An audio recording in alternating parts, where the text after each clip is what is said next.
রহমতের আশায়, মাগফিরাতের আশায়, নাজাতের আশায়, আয় রব্বুল আলামিন, আয় আল্লাহ সাহেব দাওয়াতের ইফতারিকে আপনি কবুল করিয়া নেন। আমিন। আয় আল্লাহ, আয় আল্লাহ, স্যার ইকবাল মাহমুদ সাহেব আল্লাহ ইফতারের আয়োজন করছে, তার ইফতারিকে আপনি কবুল করিয়া নেন। আয় আল্লাহ, তার সংগঠনের সকল কর্মীদেরকে আপনি কবুল করিয়া নেন। আয় আল্লাহ, আর উসিলা করে দুনিয়া আখিরাতের উত্তম প্রতিদান আপনি দান করেন আল্লাহ। আয় আল্লাহ, বেশি বেশি দিন ইসলামের খেদমত করতে পারে তৌফিক দান করেন আল্লাহ।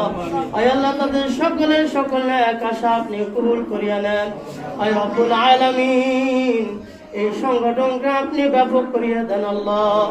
আয় রব্বুল আলামিন, আয় আল্লাহ, তাদের সকলের মনের নেক আশাগুলো আপনি পূরণ করিয়া দেন।